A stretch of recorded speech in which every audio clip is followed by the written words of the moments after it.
अस्सलाम वालेकुम। तो कैसे हैं आप सब। My name is Sharjeel Afzal और आज हम 9th class computer science chapter number 1 problem solving का जो हमारे पास टॉपिक है फ्लो चार्ट्स उसको डिस्कस करेंगे। अगर आपको जो हमारे रिमेनिंग जो लास्ट लेक्चर है हमारा वो अगर आपको याद हो तो उसमें हमने जो चीज़ों को डिस्कस किया था उससे रिलेटेड ही हम आज उससे नेक्स्ट करेंगे। सबसे पहले देखते हैं कि फ़्लो चार्ट क्या होता है। फ़्लो चार्ट बेसिकली दो वर्ड्स हैं, फ़्लो और चार्ट्स, ठीक है।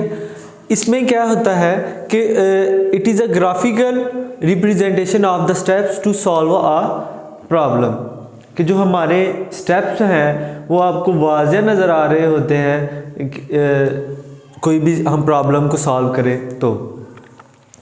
डेट्स वाई फ़्लो चार्ट का इस्तेमाल जो है हमने लास्ट में भी इसको देखा था कि हम प्रोटोटाइप जो होती है हमारी कि हम पहले उसका जो नक्शा होता है उसको एक पिक्चर के ज़रिए देखते हैं, फिर उसको अपनी रियल लाइफ में लेके आते हैं। तो उसी तरह हम फ़्लो चार्ट का भी इस्तेमाल करते हैं। अब देखते हैं कि इम्पोर्टेंस कितनी है फ़्लो चार्ट की प्रॉब्लम को सॉल्व करते हुए। नेक्स्ट जो हमारी हेडिंग है वो क्या आएगी, importance of flow charts in problem solving. तो सबसे पहले जो हमारी इम्पोर्टेंस है वो क्या आएगी, it is more effect to visualize as a solution graphically than a text. Let's suppose दो चीज़ें आपको प्रोवाइड करते हैं, एक टेक्स्ट और दूसरी पिक्चर। तो आपको आसानी किस में होगी अंडरस्टैंड करने में, ज़ाहिर सी बात है पिक्चर को देख के आप ज़्यादा अंडरस्टैंड कर सकते हैं बनिस्बत जो हमारे पास टेक्स्ट है। फर्स्ट वन है। अब देखते हैं सेकंड वन क्या है, it also makes it effective to verify whether a solution is correct और नॉट। और जो हमारे पास दूसरे नंबर पे है उसमें हम देख सकते हैं कि जो वेरीफाई भी कर सकते हैं कि जो हमारे पास सोल्यूशन है वो सही है या गलत। तो आई होप कि आपको फ़्लो चार्ट की डेफिनेशन और उसकी जो हमारे पास इम्पोर्टेंस है उसकी समझ आ गई होगी। एक दफ़ा फिर मैं दोबारा से रिपीट कर देता हूँ, जो हमारे पास फ़्लो चार्ट है उसको इस तरह अंडरस्टैंड कर सकते हैं कि हमारे पास एक प्रोटोटाइप है।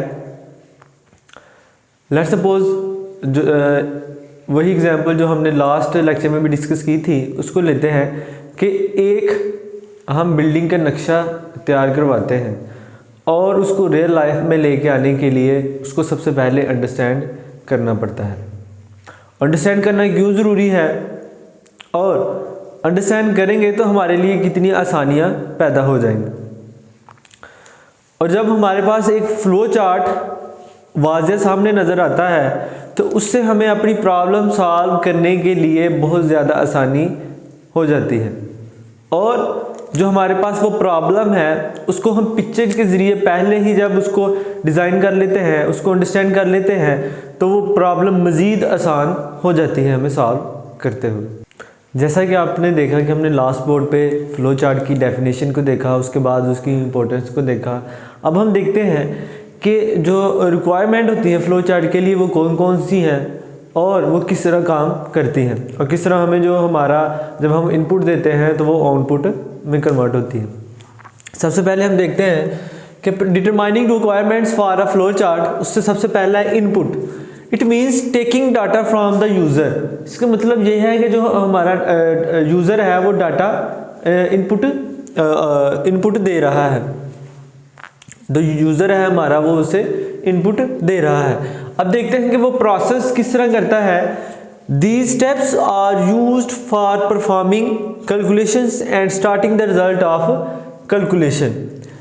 कोई भी है, लेट्स सपोज एक छोटी सी कॉमन एग्जांपल देखते हैं। जब आप अपने पीसी पे बैठते हैं, माइक्रोसॉफ्ट वर्ड को ओपन किया, आप अपने सिंपली जो आपका कीबोर्ड है उस पर टाइप करते हैं ए, तो डैट्स मीन आपने उसको कोई इनपुट दी है और वो प्रोसेस होने के बाद आपकी जो स्क्रीन है उसके ऊपर आपको आउटपुट दे रही है।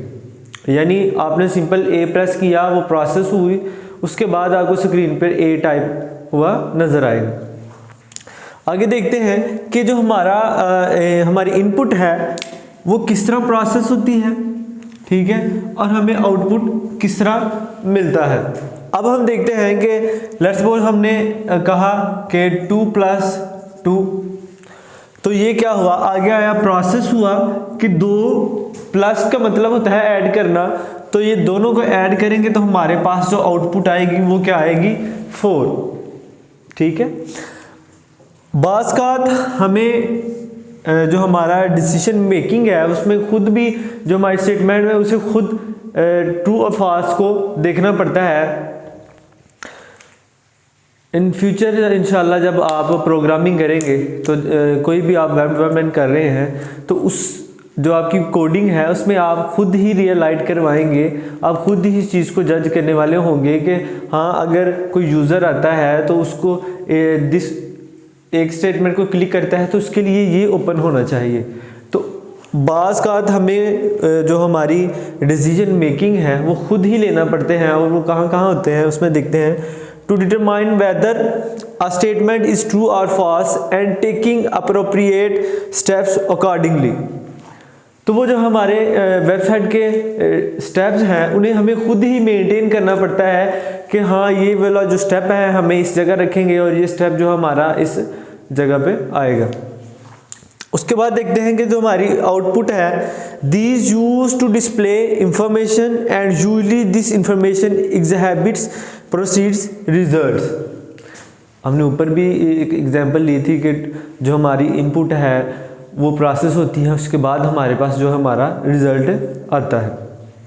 तो आई होप कि आपको फ्लो चार्ट की समझ आ गई होगी कि फ्लो चार्ट की रिक्वायरमेंट क्या होती हैं। अब हम नेक्स्ट देखते हैं कि फ्लो चार्ट के जो सिंबल्स हैं किस तरह हम सिंबल को रिप्रेजेंट करते हैं, उसका इस्तेमाल कहाँ कहाँ होता है, और फ्लो चार्ट हमें सिंबल से किस तरह प्रॉब्लम सॉल्विंग करने के लिए मदद देता है। अब हम नेक्स्ट देखते हैं कि हमारे पास जो फ्लो चार्ट्स के सिंबल हैं वो कौन कौन से हैं, और जो हम आज डिस्कस करेंगे सिंबल्स को जो आपकी बुक पे भी हैं वो ज़्यादा इम्पोर्टेंट है। और अगर आपको इसके अलावा भी जो हमारे पास सिंबल्स हैं फ्लो चार्ट के वो आप अपने कंप्यूटर के जो माइक्रोसॉफ्ट वर्ड है उधर से जाके भी देख सकते हैं, उधर उन्होंने मुकम्मल डिटेल भी दी हुई है। जो हमारे पास फ्लो चार्ट्स हैं वो किस तरह हम इस्तेमाल करते हैं उनको देखते हैं। कहता है कि flow charts use special shapes to represent different types of action और स्टेप्स इन अ प्रोसेस। जो हमारे पास फ्लो चार्ट्स होते हैं उनकी स्पेशल जो शेप्स हैं वो रिप्रेजेंट करती है मुख्तलिफ किस्म के एक्शंस और स्टेप्स इन जो हमारा प्रोसीजर होता है उसको परफॉर्म करने के लिए। अब हम देखते हैं कि जो सिंबल है उनका नेम क्या है, उनकी जो डिस्क्रिप्शन है वो क्या है। सबसे पहले हमारे पास जो हमारा सिंबल है वो है फ्लो लाइन। जो आपको ये एरो का साइन नज़र आ रहा है इसका जो नेम है वो है flow line. Flow of steps यानी एक स्टेप से दूसरे स्टेप में जाने के लिए हम किस सिंबल का इस्तेमाल करते हैं, फ्लो लाइन का, यानी एरो का जो हमारे पास साइन है उसको इस्तेमाल करते हैं जब हम एक स्टेप से दूसरे स्टेप में जाएं। उसके बाद हमारे पास है टर्मिनल। और यहाँ एक और बात कि ये जो हमारा सिंबल है सिर्फ आप इस शेप को ही ड्रा नहीं करेंगे, आप इसके अंदर टर्मिनल भी लिखेंगे ताकि पता चल सके जो हमारे पास टर्मिनल है ये आगे क्या काम कर रहा है। सिंपल सिर्फ इसकी सिंबल्स को लिख देने से या ड्रा कर देने से कुछ नहीं होगा, इसके अंदर हमें टर्मिनल भी लिखना पड़ेगा।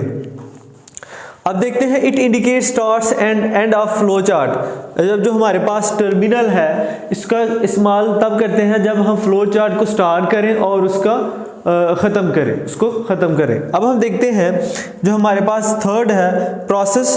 तो ये किस लिए इस्तेमाल होता है, it represent operations to change values. ठीक है जी, आई होप कि आपको इसकी भी समझ आ गई होगी। अब हम देखते हैं कि जो हमारे पास डिसीजन लेने के लिए इस्तेमाल होता है, इट शोज कंडीशनल ऑपरेशंस। ये मुख्तलिफ हमें ऑपरेशंस परफॉर्म करने के जो टास्क होते हैं वो जो हम खुद ही हमारे पास डिसीजन लेते हैं। लास्ट बोर्ड पे भी हमने देखा कि जब हम डिसीजन लेते हैं तो बाज़ कात ऐसे डिसीजन आते हैं जिसको हम खुद ही देखना पड़ता है, हमें खुद ही देखना पड़ता है कि ये जो हमारे पास स्टेटमेंट गिवन है ये करेक्ट है या नहीं। अब देखते हैं हमारे पास इनपुट और आउटपुट के लिए जो सिंबल इस्तेमाल होता है वो डैट इज़ प्रोसेस से रिलेटेड है, मगर आप देख सकते हैं कि शेप जो है उसकी अलग है। It indicates input and output. ये हम तब इस्तेमाल करते हैं जब हम किसी आउटपुट को लेते हैं या आउटपुट देने के लिए। और last one is connector, it connects two pages. आपने देखा होगा कुछ हमारे पास जब हम प्रोग्रामिंग करते हैं, बिलफर्ज जब हम प्रोग्रामिंग करें तो एक पेज की बजाय हम दूसरे पेज पे जब जाते हैं, या कोई भी एक चीज़ है हम उसको डिफाइन कर रहे हैं, तो एक पेज से दूसरे पेज पे जब जाएंगे तो उसके लिए हम कनेक्टर का इस्तेमाल करेंगे। डैट्स मीन कि हमें जब एक से ज़्यादा पेजेस की ज़रूरत पड़ती है तो हम किस चीज़ का इस्तेमाल कर सकते हैं, कनेक्टर का। ये बोर्ड के जो हमारे MCQs हैं उनके लिए MCQs जो ये हमारे पास सिंबल है ये इंतहाई इम्पोर्टेंट है। उसके बाद हमारे पास ये लॉन्ग क्वेश्चन के तौर पे भी बोर्ड में पूछा जा सकता है। तो आई होप कि आज का जो हमारा लेक्चर था जिसमें हमने देखा कि फ्लो चार्ट क्या है, इसकी इम्पोर्टेंस क्या है और इसके लिए रिक्वायरमेंट क्या क्या है, और लास्ट में हमने फ्लो चार्ट के जो सिंबल्स हैं उनको देखा और सिंबल्स कैसे इस्तेमाल करते हैं, कहाँ कहाँ उनका इस्तेमाल होता है, इन सबको देखा। मैं उम्मीद करता हूँ कि इसकी आपको समझ आ गई होगी। इंशाल्लाह नेक्स्ट लेक्चर में मिलते हैं। बहुत सारा अपना ख्याल रखिएगा। अल्लाह हाफिज़। और अगर आप कंप्यूटर के जो हमारे पास नए आने वाले लेक्चर्स हैं उनको देखना चाहते हैं तो काइंडली चैनल को सब्सक्राइब करें, कमेंट करें, शेयर करें और बेल आइकन को भी प्रेस करें ताकि नई आने वाली वीडियो आप तक आसानी के साथ पहुंच सके। Thank you.